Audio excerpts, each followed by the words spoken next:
Everyone thinks because you're a zombie, you don't know good coffee. Well, they're wrong. There's only one brew that gets my seal of approval. Deadly Grounds coffee is my guilty pleasure. The aroma is so intoxicating. It brings all of my neighbors out of the woodwork. Deadly Grounds coffee. Coffee to die for and zombie approved. It's good to get a little deadly. Use the front door! Oh, they're so disgusting.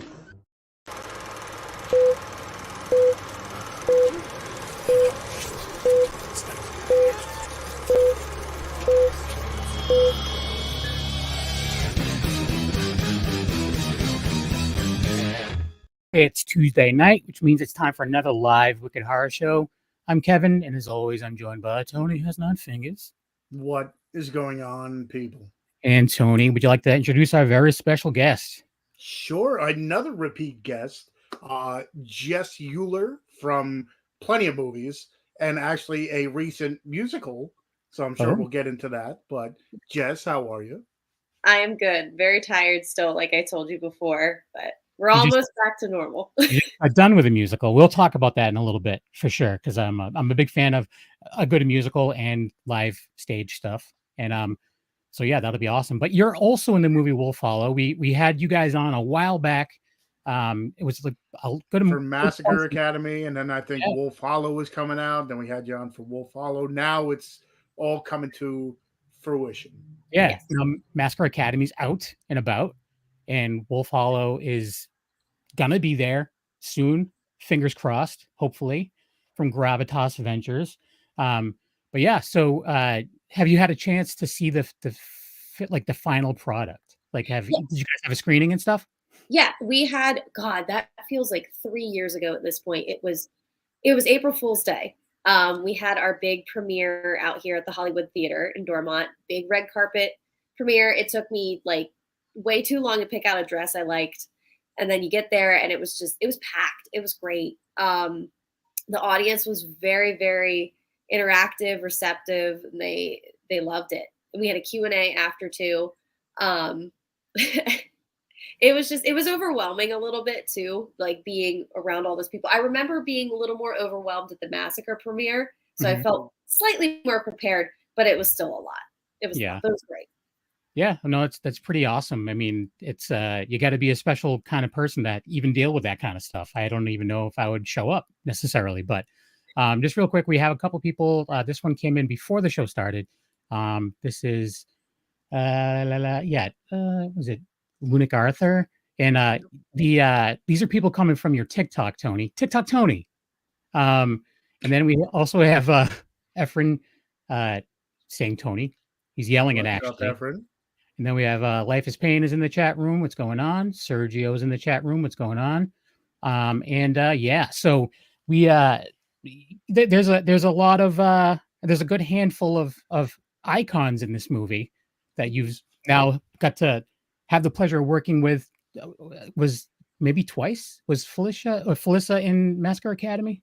Yeah, but I didn't get to work with her. She and Dave Sheridan were in. They filmed all their stuff in one day, and I was not there that day, and I was pissed. I was so mad.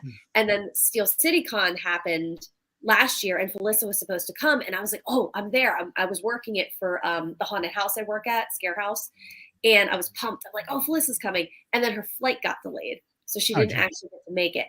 So there was a day on Wolf Hollow. I wasn't scheduled, but I showed up because I'm like, I'm meeting Felissa. I'm finally meeting her. And I walked up. I was like, "Hi, I don't know if you recognize me. I'm Chris McNeil from Massacre." And she gave me this huge hug. Like, she's one of the warmest people you will ever meet. And that's a well-known fact. Years. Yep. Said it for years. I'm like, she's the nicest person you'll ever meet at a horror convention. Yes. For real. But yeah. Yes.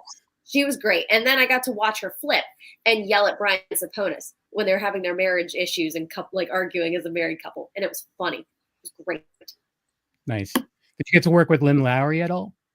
Mm-hmm. Yeah, that's awesome too. Mm-hmm. That's pretty sick. But yeah, if you have you since had the opportunity to see Felissa in her natural environment of being in a horror convention? No, because I don't know if she's scheduled to come back to Steel City Con. and I haven't been able to make it out to any other cons. I would love to see her again. I'd love to see Lynn. Lynn actually came to the premiere. That was nice. She made it.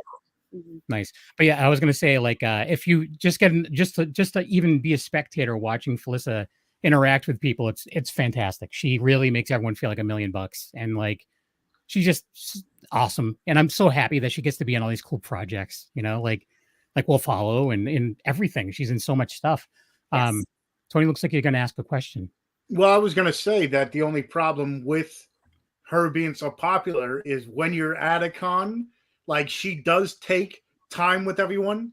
So just expect to be on her line for a little bit longer. But the thing is, she takes the time with everyone. It's not like, okay, I'm going to pick you out of a crowd or whatever. Like every single person, it's one big hug. She always does a couple different pictures with you. One with the, you know, the sleepaway camp face, and then just a normal picture. But she's definitely like, when people ask, whenever, you know, I do the conventions, they're like, who's the nicest person? Felissa is. I mean there's a whole that's not saying that everyone else is jerks, but like she just is over the top. Like she remembers you when you walk through the door. She, like, people will walk up and she remembers everyone's name. I'm like, how do you do this? I don't remember. That means a lot. Yeah, that means a lot to people, like the fans, like when they come to conventions. I know Jeffrey Dean Morgan is like that too, because Christina loves Jeffrey Dean Morgan and has met him multiple times. But the fact that she makes that very personal, that means a lot to people. And like, there's no excuse for what, even when you get to a certain level, like certain status, everyone's human. Just treat everybody as a human, you know? Right. They're coming to see you. Exactly. That's the reason they're there, you know? But so one of these days you'll be a guest at the convention and you'll be the one being like, hey, I remember you from that and that and that. I'm just gonna be myself, and I'm gonna be like, why do you want to talk to me? Oh yeah. That's why. I'm just me. I hear you. No, because I get booths at conventions when I do like panels and stuff, and like people will stop and I'm like, do you like podcasts? And I just assume they have no idea the podcast I'm on or whatever. Yeah. Like, oh no, I've been watching you guys for a while. I'm like, oh, cool, thank you. Yeah, we got one. Yeah. Yeah, we have Furious Light is saying hi, Tony. You make me feel like $1 bucks, Tony. No one's saying hi to me. Well, because you don't do TikTok. Sergio said hi to me. And we have Tracy saying Tracy. Face. Yes. Oh, it's a kissy face, like celebration face. I was gonna say the name's really familiar. Yeah, her husband is Steve, as in Carousel, Meowie Christmas, Shingles, which I'm in Shingles, the movie. Oh, nice. Many people, and that's premiering next week out here. We're very excited. Yeah. And Tracy was also in Rock of Ages with me. Love her. Oh, that's amazing. I was going to say Carousel was a very good time. We had people on for that back in the day, and I was like, I've never seen anything like this. Like there's going to be a third. Well, I haven't seen the second one, so I got 2 to watch. But I thoroughly enjoyed it. So Tracy, pass on the message.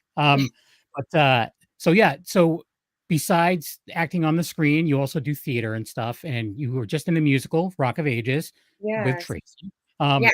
So you're I'm assuming you're way younger than I am. So I don't know if you were really around when these songs were big, or maybe you didn't realize what they were at the time because you were a baby, if possible. I love this game. Guess how old I am. Way younger than I am. Guess. I love it. Tony, you first.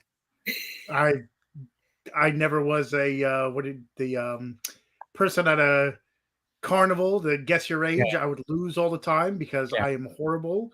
I'd say 25. 25, he said? Yep. 25. I'm gonna say 27. I am 32. Nice. Congratulations. Yeah. Yes. This is a catfish for my real age right here. I do get a lot of people like it's the one few things I take pride in is people like, oh my God, you don't look that old. I'm like, yeah, that's right. I'm almost 50. That's right. Yeah, it's fantastic. But I mean, I was born in 90, but I grew up listening to all kinds of music. Yeah. I started high school. But no, that's cool. My dad got me into like all he was into like all the I guess you would call them oldies back then, but now they're super oldies because some of the stuff I listen to is now considered oldies.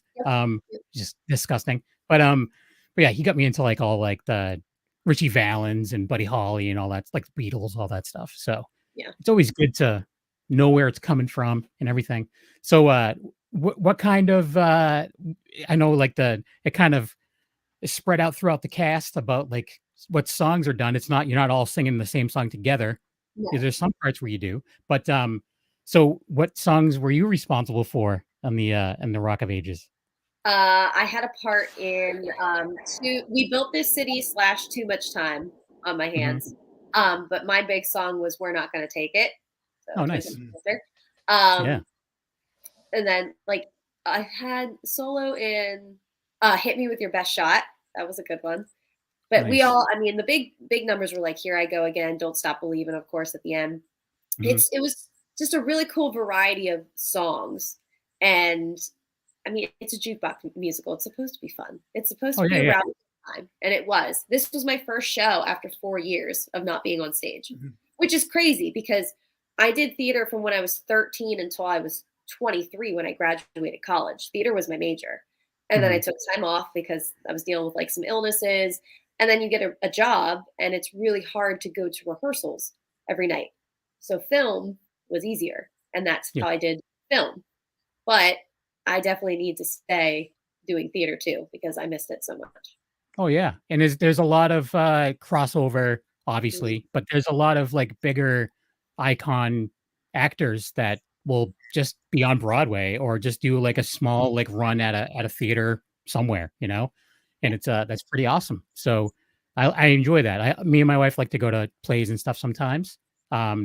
Not as many musicals as we used to be able to go to. It doesn't seem like there's as many of them in my area anymore, but we've seen like different companies do Spamalot a couple times and stuff like that. And that's always great. There's a few that I still really want to see. Like I've never seen Book of Mormon. I would like to see that. Oh, me too. I would love to see that. Yeah. One of these days, Tony will take me.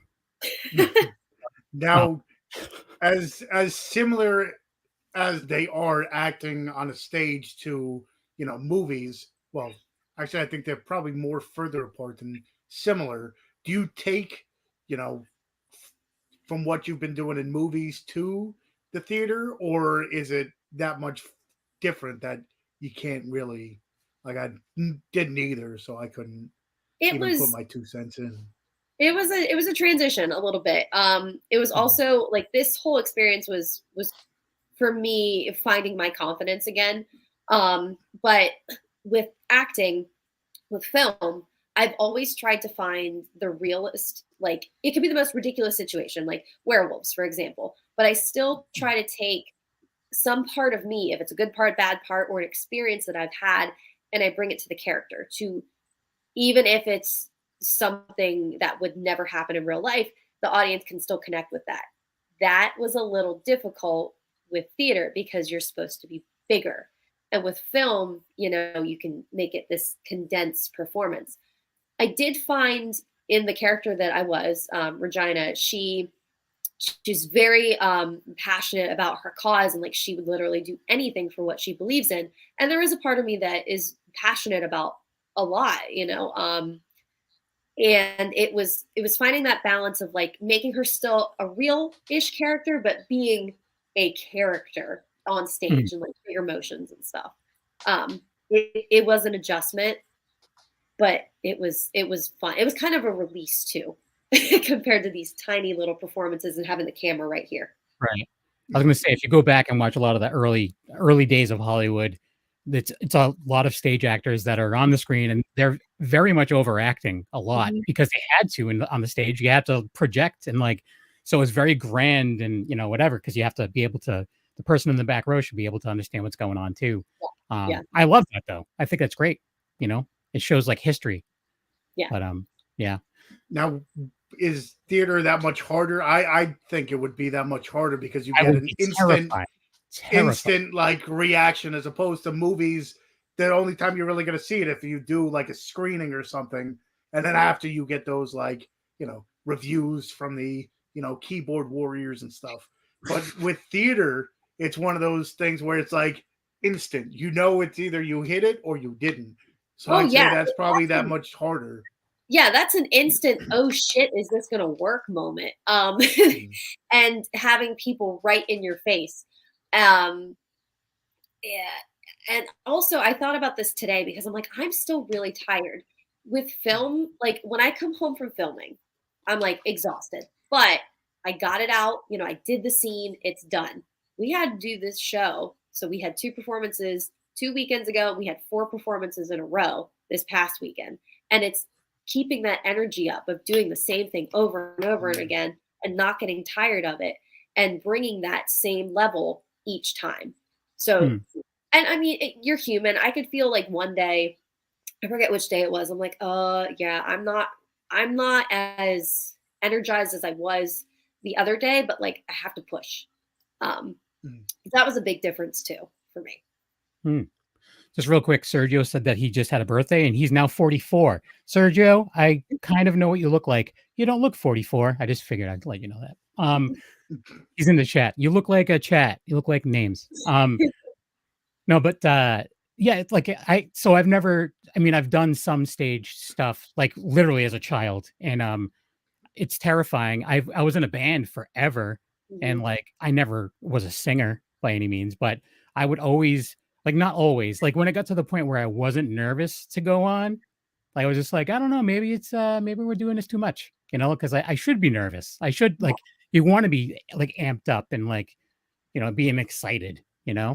so that's good. I mean, again, when you're doing like if it was Broadway, that would probably be wicked hard because you're doing it like nonstop for years. A lot of people, they do like 2 or 3 shows in a day sometimes. It's intense, but also they're getting paid a lot more. So I would be a lot more energized by that. Yeah. But yeah, just, you figure they're getting paid a lot more, but they live in New York. So that's going to cost an arm and a leg. Or you could live in Jersey, like right across. But who wants to do that? Tony lives in Jersey. It's cheaper. Yeah, well, nowadays it's getting kind of even. I mean, everything's just going up. Yep, everything's just going up. But I mean, if you're gonna go apples to oranges, it's New York's a little bit more. But who's saying anything? But with Wolf Hollow, shush. So with Wolf Hollow, you play. You want to talk about your character? You play. Who do you play? I play. Oh God, she's awful. She's an awful person. Massacre. It was like Chris was, final girl. It was this whole big character arc of her finding herself in tragedy. Beth Dunham is a bitch. She is the director, and my character and Christina's character Alex just bump heads, and it's like East Coast versus West Coast. Like I'm from the West Coast, she's from New York, and it's like my way or the highway, basically. And I can't believe she's trying to tell me what to do. Like there's these little digs I keep saying, like, Bronx. I keep calling her Bronx, or like you're just out of film school. But on the flip side, they're like I said, I try to use a little bit of me, and it's no, I believe in this. Why can't you see like this is supposed to work? I did dig into my really brat-like qualities to just really be so obnoxious. But yeah, she's awful, and she's out for herself the whole time. Well, I mean, you're the director. I mean, I can understand if people have a certain like vision in their mind, At the end of the day, you're the boss. You're the whole Tony Danza, the whole thing. So, no, but that's cool that they can obviously see your range and like be like, all right, she's not one of these people, but she could be, It was fun. It was a fun heel turn, I like to say, because I spent a while playing the final girl in a bunch of things, and I'm like, no, I want to be the bad guy. I want to do something. I just want to be very unlikable. I wanted people to boo me like Joffrey Baratheon from Game of Thrones. I just wanted to be hated. Jamie Hill's in the chat saying lots of cool things. Skinamarink. Skinamarink. Have you heard of that movie, Skinamarink? Ugh, I refuse. No, she's in it. Jamie Hill is the mom in the movie, so you just dissed it right in front of her. I can't. I just can't. Because my brain is so melted by, I went on a whole A24 kick and like deep thinking movies, and it's going to take me a little bit. It does. You think a lot about what you just saw. Like it's very different in a very good way. But I need after some time, give it a chance because it's definitely worth it. And then just keep in mind, like your eyes mess with you, like everything messes with you. Like I would recommend watching it in a completely dark room. Put your cell phone in another room and just be like, all right, I'm gonna stare at the screen for like however long this movie was. I saw all the previews for Skin and Rank, and I'm like, we can't handle that right now. It's the brain needs a break. Like I saw the Dungeons and Dragons movie, and I went, oh, thank God, just something fun. I could just sit and watch. Eventually, I will get back to it, but yeah, eventually. There's a lot of stuff. It's but I would recommend it if you just keep an open mind. You know, that's the thing. Some people are like, oh, it's not for me. I'm like, well, what were you expecting? And they're like, oh, I didn't see anything, and blah blah blah. I'm like, that's the point. That is the point. If you wanted all that, you watched the wrong movie. So that is the cool thing. Like old school horror movies, it was terrifying to think it's not what you see; it's what you hear, you imagine off screen. I think for a while, especially with like the Saw movies and Hostel and everything just being so in your face. Yeah, I liked when we went back into a phase of imagining what could be. I like that better. Yeah, totally. I agree with you 100%. 100%. And that's the beauty of horror is that there's so many subgenres and stuff that you can get the in your face blood and guts, but then you have that thinking. It's like more implied. It's like, okay, my mind's playing whatever I think is happening. It was all implied. You didn't see any violence really, other than a hit with a hammer. You know, but you didn't really see, like, it was all implied. For real, it got banned in how many countries, and you didn't see any blood virtually in that movie. But sorry, I interrupted you. I just needed to talk about Texas Chainsaw Massacre again. Yeah. Don't do it. Now you said you had to find like your inner heel, and I know you like wrestling. So did you take any? So you take any like look at any heels in wrestling? For those of you who don't know, it's bad guys in wrestling. Did you take any from specific people and been like, okay, I am such and such for today or whatever? Like, did you take any inspiration from wrestling? I probably didn't intentionally, but like I soak it up. I love it. Like I've been raving about MJF for a year and just pushing him because I think, okay, Roman is a really good heel right now. I keep having this discussion. But the fact that MJF has just committed fully to this selfish, self-centered character that even at like signings, he's just in character. I probably absorbed that a little bit too. Okay. I mean, you think back on just the pompousness of Ric Flair back in the day too, and styling and the ability to just randomly just bleed profusely from his forehead at any time. Yeah. Oh my God. The dude was a fountain. Anyway, I'm sorry, go ahead. No, you're good. I probably did take a bit. I quoted Scott Hall too in one of my my written interviews. But it's just fun to be the bad guy. It really is. It is. And to be honest with you, most of the bad guys are the nicest people. Some of the people that play all the heartthrobs and whatever, they're kind of jerks. I mean, the ones that I've met that have done some horror, but they've done a lot of other where they're like, oh, they're like the sexy guy back here or whatever. They've always been like, you're talking to me, whatever, like that kind of thing. Meanwhile, there's no one at their booth because they're jerks. Right. I'm not bitter at all. Of course, when you mentioned that who hurt you? Everyone. When you, of course, like in my mind, when you said that you took a little from wrestling, I was just like, after every take, you're like, let me get a hell yeah, like just yelling that, clapping beers together. Yeah, exactly. I haven't watched wrestling in so long. It's been a very long time, and I live really close to the WWE headquarters. Yeah, like you drive by, you know. It's different. I mean, well, WWE is the last 2 years. It's been kind of like this. It's been up and down, up and down. I watch AEW more. but they also have had their moments of up and down. It's a really cool time in wrestling though, because like Ring of Honor's back. So I went to I was going to mention Ring of Honor because my friend Mike is all about Ring of Honor. And do they do stuff in the old ECW building or something? I don't think they do. They don't anymore because Tony Khan owns them now. I believe he owns AEW. So when I went to the last AEW show in Pittsburgh, I thought, oh, I'm gonna have like AEW Dark, their YouTube show, and I saw the Ring of Honor stuff around the ring, and I got pumped. I was so excited. So Ring of Honor's back. New Japan has this kind of deal with AEW too. So they're bringing over these New Japan wrestlers, and it's like this whole world is opened up for people. It's not just WWE now. It has an old school territories vibe almost, which it's just neat. It's neat because you can watch wrestling almost every day of the week. Yeah. Well, when I was into it, it was like once a week. Yep. And then EAW was like on like a very, very low cable channel that you wouldn't be able to really even see. I went to see them live once, and a guy that I know was there as well in the audience, and he got stabbed in the audience. Yeah. Tracy's saying Suzuki guns are like, I don't know what that is. I'm sorry. But but I don't know. Back when I saw it, it was like when Taz was actually wrestling as opposed to before he was an announcer. And then like, was it Sandman?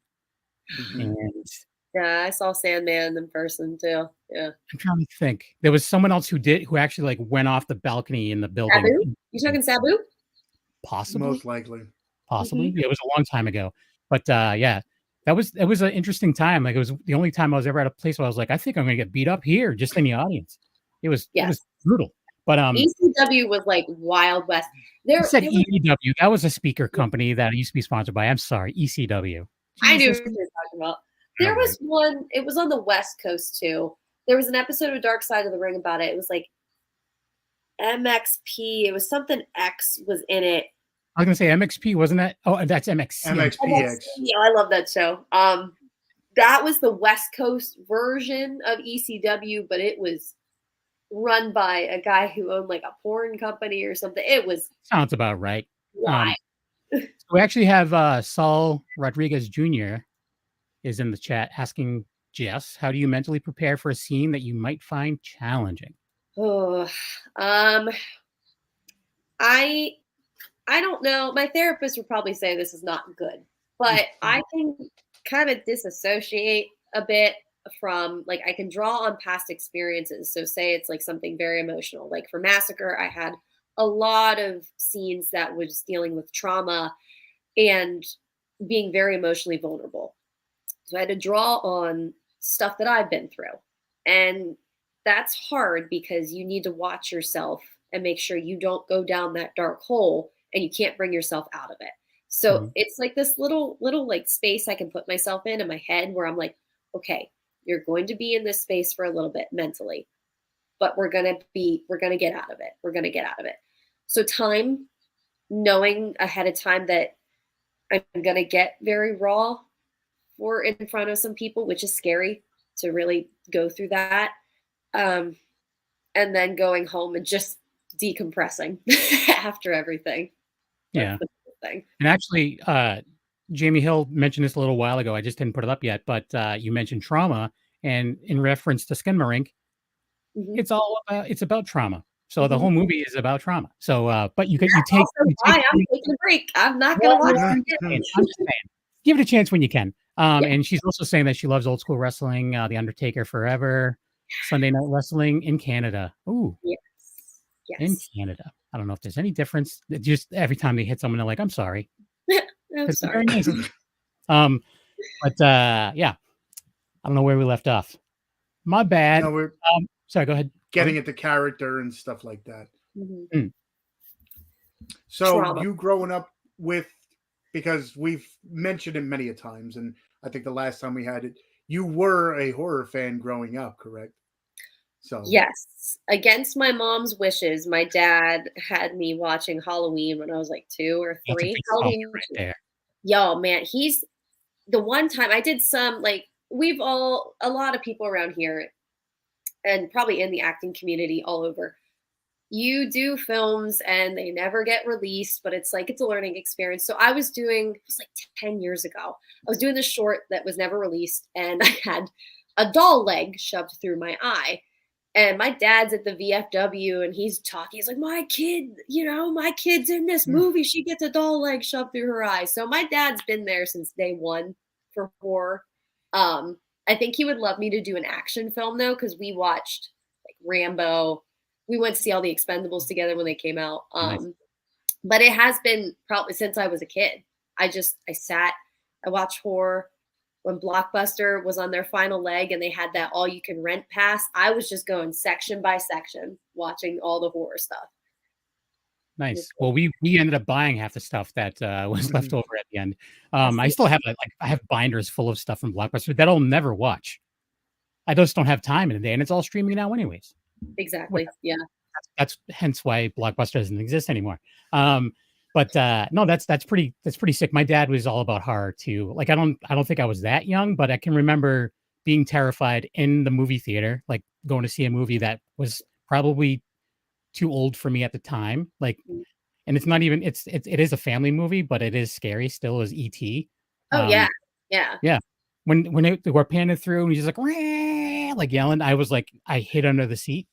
And the fun story. Don't fool you because Dee Wallace came on. I was going to say story, and she called me a fucking baby. Is that what she said? Yeah, something along those lines. And I was like 5. She's like, all right, I take it back. Yeah. And I was like, all right, thanks.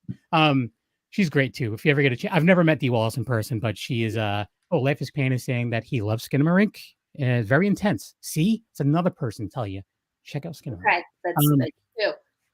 Yeah, Tracy's asking if you have a favorite franchise. I don't know if you're gonna lead towards Karis Hell. Plug. Yeah. I have to throw it back to Halloween because that's where I started. Because the first two were great, and I like Season of the Witch too. And I like it's the only one I like, to be honest with you. I like the 4th and the 5th one, even though it starts to get ridiculous. But I can still watch it and be like, yeah, it's iconic. I know I did mention Saw earlier and how it was so in your face. I do like the Saw series. Oh yeah, there's a place for those for sure. Yeah. And the thing is that was going on for a while in Japan before it was a big thing in the US. So if anything, it just lit the fuse under all these gore people's butts and being like, yeah, I need to track down the most messed up stuff possible. And there's a place for that. I just can't do that every day. Yeah, that's the thing. And I prefer Saw way more than Hostel because Hostel was just I don't know. There was just something about it that turned me off. I guess the Saw at the beginning was still kind of psychological to me. I could see where they were thinking, like, what would you do to survive? And the traps are cool. It's not just somebody with, in the blood room, the lady with the scythe with the bloodbath. But so Halloween, Saw, I really enjoyed the first 2 Conjurings. I to be honest with you, I'm not disappointed. There's some like in the spin-offs that I don't necessarily love, but I'm overall happy with the Conjuring series and in the world of the Conjuring. Yeah, James Wan he's great. Oh yeah. There's some of the Annabelle stuff. I really wanted to like the Nun more. Me too. Because of the when the Nun was introduced and it was like the shadow going around the room and then the hands come out. I'm like, that's the coolest thing I think I've ever seen in my life. Yes. And like, she's gonna get her own movie. And I'm like, oh, I'm gonna go back and watch the other one now. But whatchamacallit? But Jamie's saying that there's a new Saw coming out. There is Saw X. Yeah. I didn't and here. I don't have cable or anything, and I avoid trailers most of the time because I don't want things to get ruined because most of the time they do ruin them. I don't know. I didn't know that was coming out. Now I'll have to actually look into it. It's not gonna. Is it in the same world as like the Spiral, or is it? I think it goes back a bit. Did you see Spiral? I loved it. I like Spiral a lot too. Yeah. Yeah, Spiral and Candyman were 2 of my favorites that come out in the last couple years. Spiral I really liked because it felt more noir-y and kind of reminded me of Seven, but it still has that Saw feel to it. Which I also say that's a movie that I would consider a horror movie where a lot of people wouldn't consider a horror movie. Yeah. I totally. Yeah. There's some scenes that really legitimately make me jump in that movie. What's in the box? Or the guy. What's in the box? Yeah, with all the tree air fresheners. Yeah, I'm just like, oh God, he's gonna jump, and I know it. Here it comes. It's like the clown under the bed in Poltergeist. I know it's gonna happen. Still scares the crap out of me. So is Jamie's asking if there's any other like new releases that are coming out this year that you're looking forward to that you're aware of. I mean, a lot of stuff isn't even really necessarily announced. I'm kind of enjoying being surprised with things. Like I didn't know anything about Barbarian. I went in blind. Yeah, was it good? Loved it. Yeah, it was really good. Loved it. I didn't know anything about X. Went in, loved it. I still need to see Pearl. And let me ask: are you with Pearl? Is okay. X is definitely better. But Pearl is okay. It's just not as good as X. In my opinion, and I love Ty West. Like Ty West, the director, I'm a big fan of Ty West, so I'm all about anything he does. And it's probably, if I had to rate his movies best to worst, I think Pearl would probably be on the lower end, definitely. But I'm a big fan of Slow Burn, and he's like a master of slow burn for sure. What's the one coming out with the hand? It's something. It's another like A24-ish. It's I can't even. I know exactly what you're talking about, and I can't think of the name. It's like they're at this like party. Yeah, and she's holding the hand, and it connects her to like the spirit world or something. That one looked pretty cool. Oh, I actually got an invite to go see Boogeyman in a pre-release of Boogeyman, like at in the theater in Boston, and I can't go. It's like during the day, like a Tuesday. They made a Boogeyman movie. It's just called Boogeyman. Yeah. I remember seeing a Boogeyman. It was the one guy from Seventh Heaven. This had to be like 2004 when I was going to the movie theater every Friday, seeing some shit movie every week, and it was bad. It was. I'm sure it's a different thing. Okay. I don't think it's in the same universe because they had 3 of those. Yeah. They had the one that actually came out, and then it was 2 direct to see. That's like the Blockbuster days where it's like, okay, I'm just gonna get this because I used to collect everything and had to finish the franchise and whatever. And I watched them. I'm like, no wonder why they went straight to exactly. That it was good. Like they had some good movies that came out in that era. You had The Grudge, you had The Ring, and then you had what was it, Dark Water or something, Boogeyman. I remember seeing The Fog. Oh, it's just crap. It was crap, but it was fun to go. Old school Fog is fantastic. The old one, yeah. Oh yeah, it's great. And whatchamacallit, what was I gonna say? You mentioned one of them. Oh, have you seen the Japanese the Ringu movies that The Ring is based off of? Yeah, I saw them a lot more actually. They go more into the story and everything. It's pretty cool. And I in one hand, I like that American like filmmakers will take a Japanese idea and sometimes they make it awesome. Yeah. A lot of times they make it garbage, but it's unfortunate. But I think a lot of that has to do with the big companies and the big producers being like, hey, we want it to be this. And now because this one did so well, we want you to do this now too. And it's like, crap. But I don't know. There's a lot of really good foreign horror that's out there that definitely needs some viewing. If you have Shudder, just go check out the international stuff. And I've seen some of the craziest movies I think I've ever seen on Shudder. My friend talked about one, and he said it really disturbed him. It was like Lake Mungo. Like Mungo?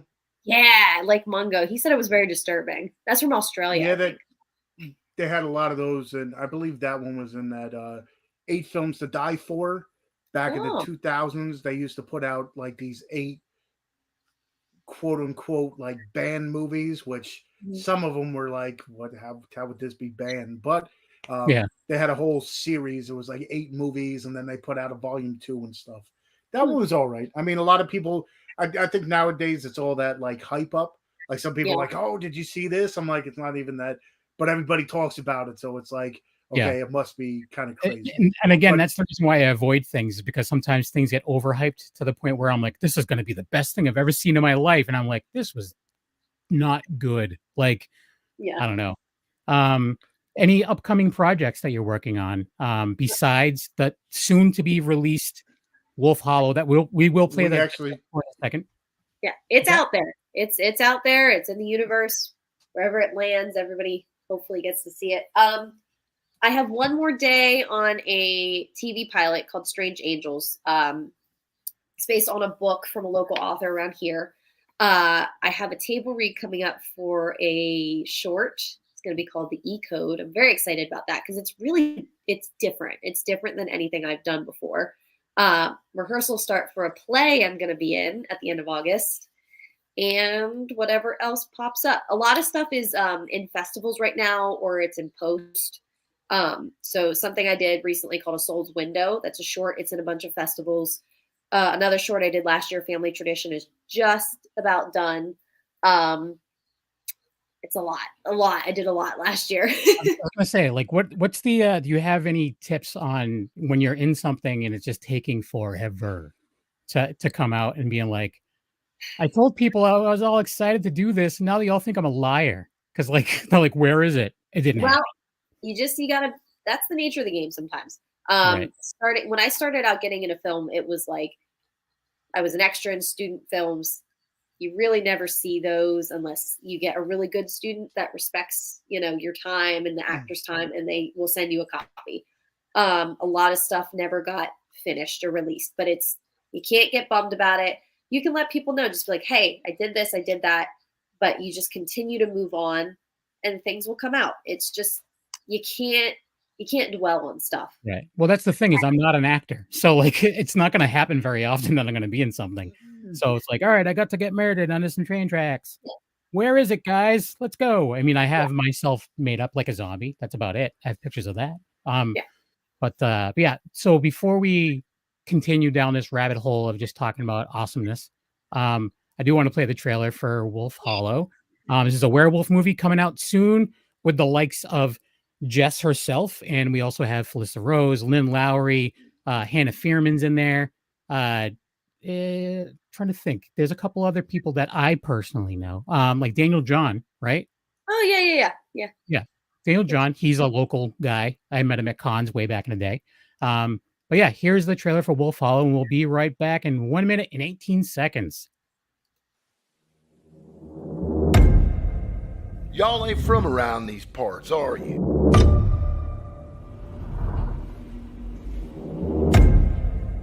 We don't take too kindly to strangers around the hollow, that's for sure.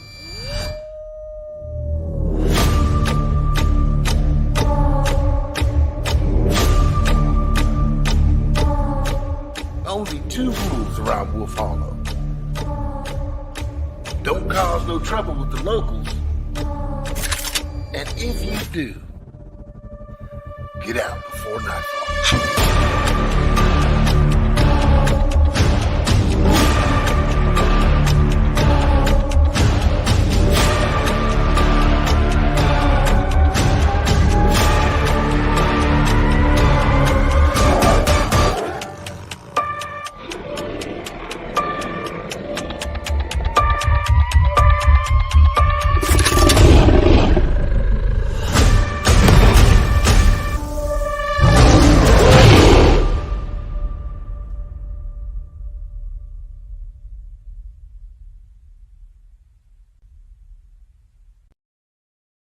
Yes, please. So yeah, it looks like it's going to be awesome, and I'm a sucker for a werewolf movie, especially. It's been almost a year since we filmed that because we filmed it in July.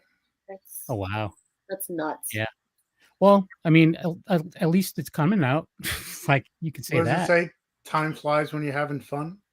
Time flies when you're singing on stage. Right. Time flies when you do well. So that week that we filmed, because in Massacre we filmed like over multiple months because we were only doing weekends. This was like 2 straight weeks just filming. I was a stand-in. I was on Mayor of Kingstown for a couple days, and then I did the Pittsburgh 48-hour film competition. Thanks, Jamie. Looks great, Jess. Yeah. And then I was filming on Wolf Hollow. And then also I was getting my floors redone in my house. So that was all a blur. That whole 2 weeks was just a blur of everything. Yeah. It was cool. I can imagine. Yeah. So Life is Pain is asking if it'll be on Shudder. They don't know yet. It's Gravitas Ventures is doing the distribution, from what we were told. So it's a matter of, where it ends up there. I mean, I'm sure it'll be streaming somewhere. I know Massacre Academy's out there, right? Is it? It was in festivals. I believe you can still message Tom to buy copies, but I think it had a couple festivals going on too. Yeah. Still doing that. And also, Life is Pain is asking, how do you feel about watching yourself, like on the screen, like acting? I'm the worst. I'm always like, oh, you could have done that better. You could have done that better. But I've got. You sat there. Kevin doesn't even watch. Kevin doesn't even watch himself half the time. So right. Well, it's a step up. Yeah, for real. But like that's the thing is if you're gonna sit there and be like, I nailed every bit of this, like you got to reevaluate some stuff. Like if you really think that you're this was perfect. Like I've always felt that way about musicians, about everything. I'm like, you should always be like, man, I really could have nailed that a little bit better. Whatever. What he's referring to is me and my cousin Leo did a documentary years ago for a movie called Death House, and we went to the set and everything was awesome, and we put together a documentary about the making of it, and then they were screening it at some horror conventions, and like the first one, I went there and like we did the introduction and everything. Felissa was there actually, and it started to play, and as soon as I was on screen, I got up and walked out of the room. I'm like, refused to look at myself. In my defense, I was also a lot larger of a person back then, and I hated myself. I still do, but in a different way. I hate myself because I'm so great now. There you go. I'm just kidding. But yeah, it was one of those situations where I'm like, oh, I don't want to see this. Get me out of here. Yeah. And people would like, oh, that was great. You were hilarious and blah blah blah. So yeah, it was good. So Sergio missed the trailer again. How many times do you get up and go to the bathroom during the show, Sergio? This is like how many times? But anyways, it's there. You can go back and watch the episode later, Serge. Just saying. On YouTube. Exactly. It's on YouTube. Just like the episode. He's on YouTube right now. So there's not too many werewolf horror movies these days. I agree. And they're going to check it out as soon as it gets released. That's from Saul Rodriguez Jr. And Jamie Hill saying that she laughed at herself in the movie Grotesque. I'm grotesque. Yeah, I don't know. I just, with me, it's just like, what is everyone else thinking about me if I think this way about myself? Like one of those kind of things. Yeah, it's for me, it's just like, oh man, you could have said that a little differently. You could have been a little more intense or something, or I'll be like, oh, that was really annoying how you said that. Yeah. Whenever I give out a CD, I'm always like, here you go. You're either going to hate it or you're going to love it. It's one or the other. Yeah. No in between. Yeah, exactly.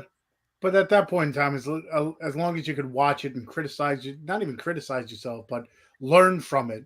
It's like, okay, in my head, I know I could do it this way or whatever. So, in anything in life. So, yeah, I never like this business. If you can't take criticism, I mean, there's a difference between getting verbally abused and being able to take criticism. And if you don't want to put the time into like work, cat, you're not going to make it. Like you have to have a thick skin to also stand up for yourself and have an open mind and be like, look, you could do things better. Yeah. With me, it's more of like a comfort thing. Like, I'm very self-conscious about like everything. So it's like one of those situations where, that's with acting. It's like, I just got to get out of my own head. And then I think what would be different in movie acting is that you can get to know these people. Yeah. And if you're doing a stage play, the whole audience is full of people you would have no idea who they are. Well, and, I'm really bad when it comes to singing. Singing in front of people has been my downfall for a bit. So I had to get out of this. You were just in a musical. I know. And that was a big thing for me. That was growth. But it took a while. I used to do open mics at my college, and we'd have open mic night every Monday. And I forget the lyrics all the time. But for some reason, something with singing, it makes me nervous. Acting, when I'm somebody else, it's very... I keep saying this is very emo of me to say, but I feel so much more comfortable being somebody else when I'm acting. That's easy. But I don't know. Singing just took me a little bit to get back into that. Saul's got all the good questions tonight. He's for Jess. when you get contacted for a role, what's the typical time frame from when you get the call to when you have to actually be on set? Like, I'm sure it's different from project to project, but yeah, it is. It depends. So when it can be, hey, you are booked for this commercial thing next week, or I think for Wolf Hollow, it was a while. Mark was like, no, we're gonna plan this. I can't remember exactly, but it was months and months and months. It just depends on the project. Or if you are a last minute replacement for a film, which I have been, you can be like, hey, you're on set next week. Great. Awesome. Here's you're the on whole set in 3 hours, just here, learn this, and here's the lines. You have to be off script in 10 minutes. Mm-hmm. No. Mm-hmm. That's another thing. I wouldn't be able to do that either. My memory is not great. It's I'm shocked how much I can remember about stupid things too in life, like people in movies and music and songs. Don't ask me anything about like science, math. I don't know what I learned in school anymore. I don't know. Yeah, I don't think anyone does. But what I learned that's in because school, you actually enjoy that. Like, same thing with school. I mean, I learned what I had to learn, but don't ask me to remember what it was, because high school was whatever. But ask me, like, whenever I do my lives, they're like, oh, you've seen every movie. It's like, quotes I'm not good with because I've seen too many movies. Unless I really love it, then I can quote the whole movie. Right. But if I've seen a movie once or twice, people are like, oh, yeah, here's a quote. I'm like, I've seen it once. I don't know too much about it. But it's one of those things where if you enjoy what you're learning or watching, or like music, I can remember lyrics because I like it. But yeah, then other things, it's like it goes through one ear out the other, and I'm like, I don't know, I didn't learn too much about it. So you must enjoy it if you remember and have a lot. Even I guess in your subconscious, it's like, I really like what I'm doing, so I'm going to remember everything. So yeah, I guess. I don't know. I have to get out of my head, and then I'm always worried. Like, same thing, like the day before I have panels at a convention or something, I'm always like, all right, I got to have some. Here's the other thing. Just like the shows, I don't write anything down, and it's on purpose because I want it to be more natural, kind of deal. Same thing goes with panels. I'm just like, all right, I'm going to be off the top of my head, but I'm going to just look up a few things just to have in the back of my head, and just in case that, that the crowd's not, in it or whatever, But yeah, I mean, sometimes it can go off the rails, but sometimes I think it's a little bit more personable that way. Mm-hmm. If I have a whole set list, it's like, okay, here, you probably got to ask these questions 500 times.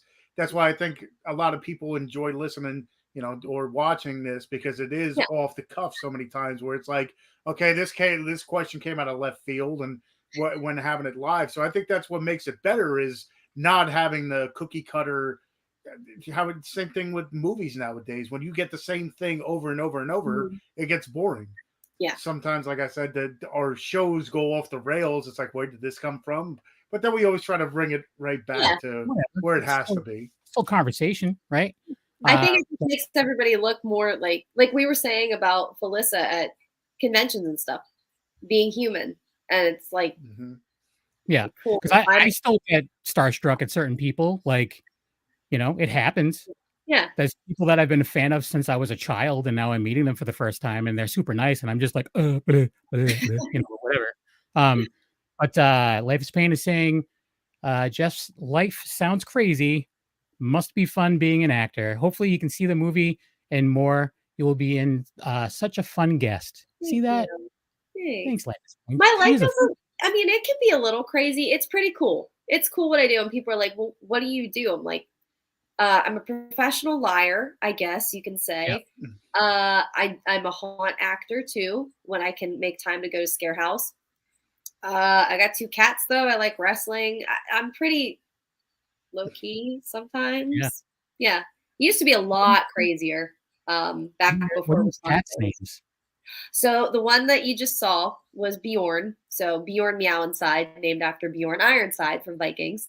And the other one on the floor, his name is Gambit, after my favorite X-Men. Okay. I have a cat named Thea and a dog named Cora, who's going to be 18 next month, everyone. Ooh. Happy birthday, Cora.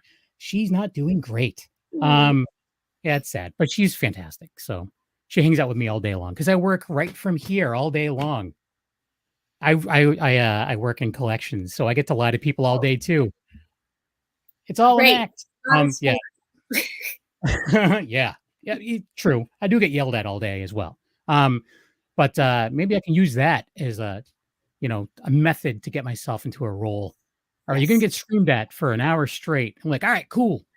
I'm all set. I know my words. I know it. Yeah. That works. So besides Massacre Academy and Wolf Hollow that's coming out, is there anything else out there where people can that people can find, whether it be on like Tubi or YouTube or whatever, where they can find any of your stuff? Yeah, the Boonies, which came out it was released in 2021. Yeah, 2020. God, I can't remember. We filmed it in 2019. The Boonies is still available to rent or buy, I believe, on Amazon, basically any platform that you can rent or buy films. There's a lot of the stuff still is like private YouTube because of festivals and stuff. And if I forget anything, any of my friends can come yell at me about that. But once again, I'd like to remind everyone, I just did 6 shows in a row. I'm tired. Yes, remember words to songs. It's different. I don't remember songs. Whatever. But yeah, anywhere else, like, do you? Because I know sometimes things will just pop up on Tubi and stuff. And I was looking at your IMDb, and there was some interesting looking stuff. It really does kind of, you touch multiple subgenres here. Yeah, I really hope Redneck Ghost Wranglers gets out there because that was so fun. That was the first. I think it was one that I looked at. There was a pretty horrible mullet wig in one of the pictures, and I'm like, this is right up my alley. Right up my alley. Jesse Hutchins and Brian Saponis, Red Slate Films, also in Wolf Hollow, both of them. They were thrown around this idea for a while, this Redneck Ghost Wranglers group, and we were on set for another film of Jesse's films called Done Waiting 2, which turned into just Done Waiting. And we cracked this joke about, you never take me to Olive Garden for endless soup and salad. And so he put that line in this comedy, this short that we did about these group of rednecks that go ghost wrangling, and Jesse's in this big wig. It was great. It was fun. April's in it too. April, who was also in Massacre and Wolf Hollow. Yeah. Nice. That's cool. If that was available anywhere, I would watch it. Who knows? Maybe one of these days. Yeah, one of these days. You know what? Maybe have him come on for us. Maybe just be like, hey, hook this up. Come on for Ghost Wranglers. Mostly because we want to see it. And then we can talk about that wig. And I need to know where to get him. It was so I was in the middle of doing a feature in the fall with all these circles connect. I was doing a feature with Noah, who is also in Wolf Hollow. And it's a thriller. There's some really intense subject matter. And then Jesse said, hey, we want to film Ghost Wranglers in the middle of this. I go, great. I need to laugh. Let's do it. Yeah. Yeah. Sometimes you need that break. Oh, totally. Mm-hmm. Totally. Yeah. That would be something pretty interesting to sandwich in between some pretty dark stuff, Yes. Yeah. We're going to do Ghost Wranglers for a little bit. It was going from Godless Children in the day to Ghost Wranglers at night to back to Godless Children the next day, and then Ghost Wranglers the next night. So it was 2 different sets, 2 days back to back. That's pretty funny. So you can't just do one thing at once. You need to have 15 things going on at once to.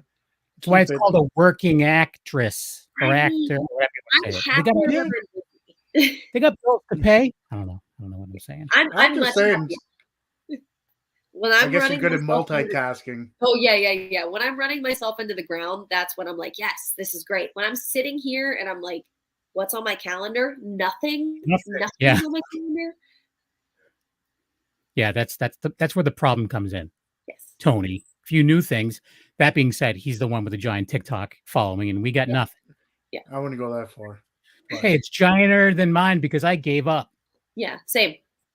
Yeah. Because I was too busy watching videos that didn't make any sense. Instead of putting up my own things, I want to watch someone say nothing like it way too many times. I still have to put. By the way, I commented on one of her videos and she liked it on Instagram because she was because this lady she seems very nice, but she's just like, well, be eating a hamburger. She's like, yeah, Big Mac from McDonald's, and she'll take a bite. She's like, nothing like it. Like that's all her videos are like that. And someone commented on one of her videos, and they're like, oh, I can't believe this is your real voice. She's like, this is me and this is my channel, so fuck you. And I was just like, what? This is the best thing I've ever seen in my life. That's so great. Like, that's fantastic. You're my favorite person right now. And it was great. I think I sent it to you on Instagram, Tony. But you did.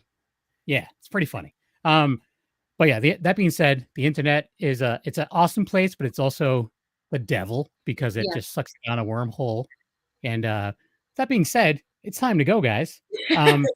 So just speaking of the internet wormhole, we're late because we have to get on Instagram and just look at stuff. Where can people go to follow you and be, coming up with or being reminded of the comment that Jamie Hill said that I didn't add?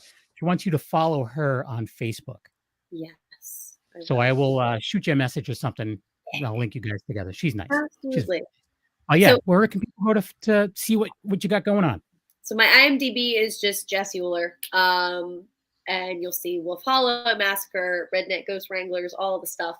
My Instagram is Ferris Euler 55 because that is one of the best ways to figure out how to say my last name. You just think of Ferris Bueller. It's like Ferris Bueller, but without the B. Wow.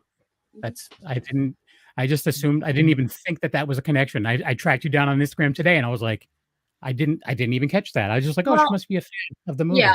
All my teachers thought they were funny every year. Bueller. Yeah. Mm-hmm. Yeah. I know how it is. My last name is Crook. So I get it a lot. I used to work in loss prevention for 13 years and now I work in collections, and you're like, your last name is Crook? That's hilarious. And it's like, yeah, I'm new to this. I've never heard this before ever in my life. So Tony, where can people besides TikTok? Obviously include your TikTok. Where can people go to follow you?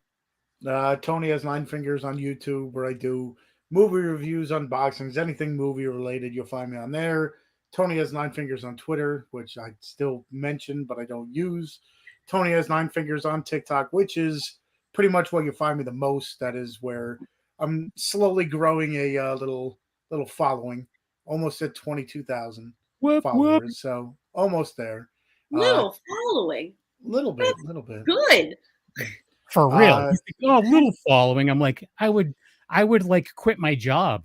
I'm just kidding. I wouldn't do that. I have mortgage to pay. Tony's Movies on Instagram, where I show off the movies behind me. And of course, here on the Wicked Horror Show, most Tuesdays, whether we have an awesome guest like Jess or it's just a open horror movie talk about things. About things, exactly. Yeah. For myself, just A Knuckle on Instagram, and it's just my name under Facebook. And besides this awesome show that I do most of the time with Tony when we don't take a week off, I am also part of Black and White Fright. We just had our 100th episode. We just recorded our 100th episode where we talked about King Kong. And it's been a very long time since I've King Konged. It's been a very long time since I've seen King Kong, and it really is fantastic. I really enjoy it. I wish that I watched it more throughout my life, because I'm like, I watched this when I was a kid and I thought it was boring. It's not. I was just a dumb kid, How does one King Kong, by the way? Well, I can tell you, but we can't do this live on the internet with all the sponsors. Deadly Grounds is going to drop us if I talk about this on the internet. Gotcha. Canceled. Yeah, exactly. And I'm also part of That Strange Show now, also on the Dorkening Podcast Network. So go to thedorkening.com for more information about all the billion shows on the network. And 1.2. It's right. Almost as many as you have TikTok subscribers. All right. So thanks for watching / listening, and have a good night. Bye.